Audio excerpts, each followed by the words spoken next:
Coca-Cola. Well, that was quick.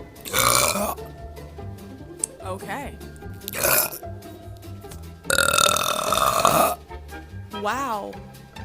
That was a really nice one. I would give that a 5. Those are pretty good. That was weird. I'd give that a 4. Pretty solid.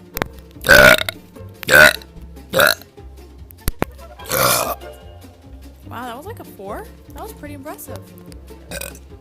And that was like a 1.